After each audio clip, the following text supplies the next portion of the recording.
Hi guys! Pag-usapan naman natin ngayon yung tungkol sa solar. Pagising ko kasi is may nabasa ako tungkol sa pinakabit nilang solar which is grid tie. Ang concern niya is, ba't gano'n? Nagpakabit kami ng solar na 6 kilowatt hour pero 60 kilowatt lang yung nabawas sa konsumo namin kumpara sa mga na dati naming consumption. Tapos yun nga, yung bayarin namin is 9,500 pa rin. So malaki pa rin, di ba? Kasi once na nag-solar, ina-expect natin na bababa ito. Ay, ganun pala. Hindi pala basta nagpa-solar, mababa na yung babayaran natin. Yes, that's correct.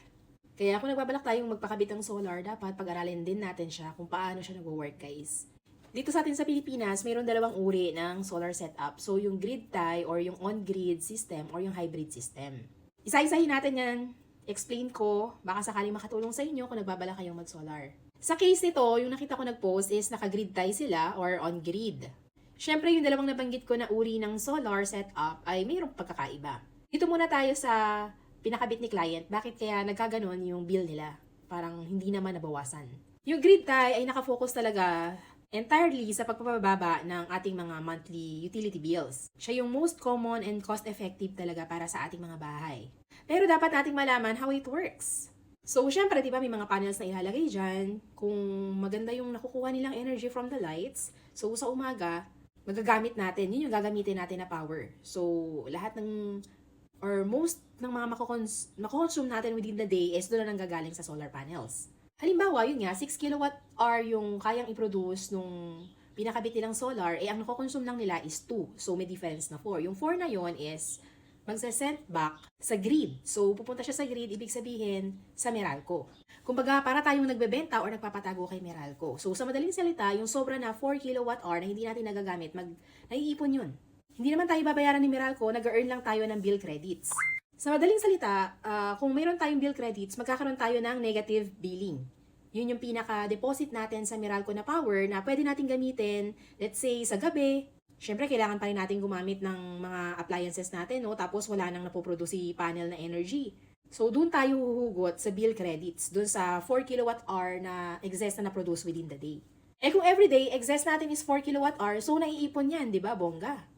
Sa oras ng pangangailangan, lalo na sa gabi, yun yung gagamitin natin. Again, yun yung gagamitin natin. Pero guys, ito po ay kung tayo ay naka-net metering. Net metering is, nag-apply ulit tayo sa LGU, sa Meralco, ng ating solar. Sa madaling salita, talagang nakakonect tayo sa grid. Inaprubahan ni Meralco na yung metro is ko-connect talaga sa kanila. So whatever yung excess dun sa production natin, yun nga, pupunta siya sa grid, makikita siya ni Meralco, pwede natin siyang gamitin lalo na sa night time. Night time. Paano kung hindi tayo naka-net metering or wala tayong idea about it?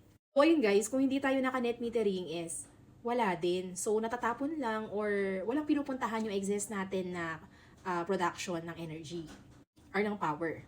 Sa madaling salita, pagsapit ng gabi is kung wala tayong net metering, huhugot na tayo kay Meralco lahat ng nakokonsume natin. Paano kung sa gabi lang pala tayo nasa bahay? Paano kung working pala tayo sa umaga, walang gumagamit ng solar sa umaga, and then gabi tayo darating para gumamit ng aircon, ng mga appliances natin, hindi naman tayo naka-net metering.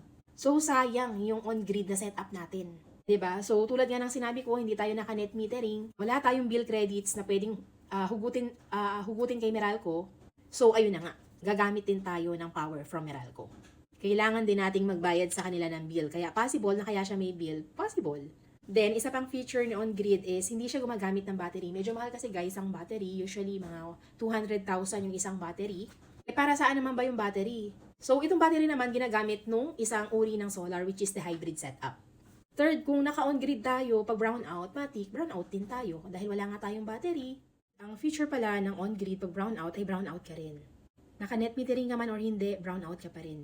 Bakit ganun? Naka-solar na nga ako, brownout pa rin ako. Di ba dapat kumukuha na ako ng energy from the lights, lalo na sa umaga? Hindi pala ganun guys, dahil ang pinag-uusapan dito ay safety at hindi billing. So, tandaan natin, kapag on-grid, kapag brownout ka pa rin. Kahit umaga or gabi yan, mas lalo na sa gabi. When the grid goes down, yung solar natin or the inverter automatically shuts off yung ating mga solar. Bakit? Kasi pala, paano kung ang solar natin ay mag-send back ng energy doon sa mga linya ng kuryente, mayroong mga nagpi-fix ng kuryente? Gets nyo yun guys, so pwedeng magkaroon pa ng aksidente. Kaya hindi pwedeng mag-send back ng energy ng power ang ating mga solar while we're on grid during brownouts kasi posibleng makuryente yung mga line fixman na naka-assign to repair or check the power or yung mga power lines. Yeah, if you want power during brownouts, kailangan po nating mag-convert or mag-upgrade into hybrid system. Ayun, malinaw kaya yung naging explanation? So, dito naman sa case nung nag-share is parang sinabi naman nga niya na usually wala sila sa umaga, sa gabi sila talaga gumagamit, tapos on-grid nga yung setup at the same time. Hindi rin na-explain sa kanila or possible din na hindi sila well aware of the setups. Ayun na nga panibagong gastos kapag naisipan nating mag-convert into hybrid. So, kapag magpapasolar na tayo, isipin na natin mabuti kung on-grid ba yung gusto natin or hybrid. Kasi ako, ang masasabi ko siguro is go for hybrid na tayo. Kasi ganun din, sayang yung gastos natin, madodoble lang. Yun nga lang, talagang medyo mahal siya. Talagang pag-iipunan natin guys. Ayun lang, babush!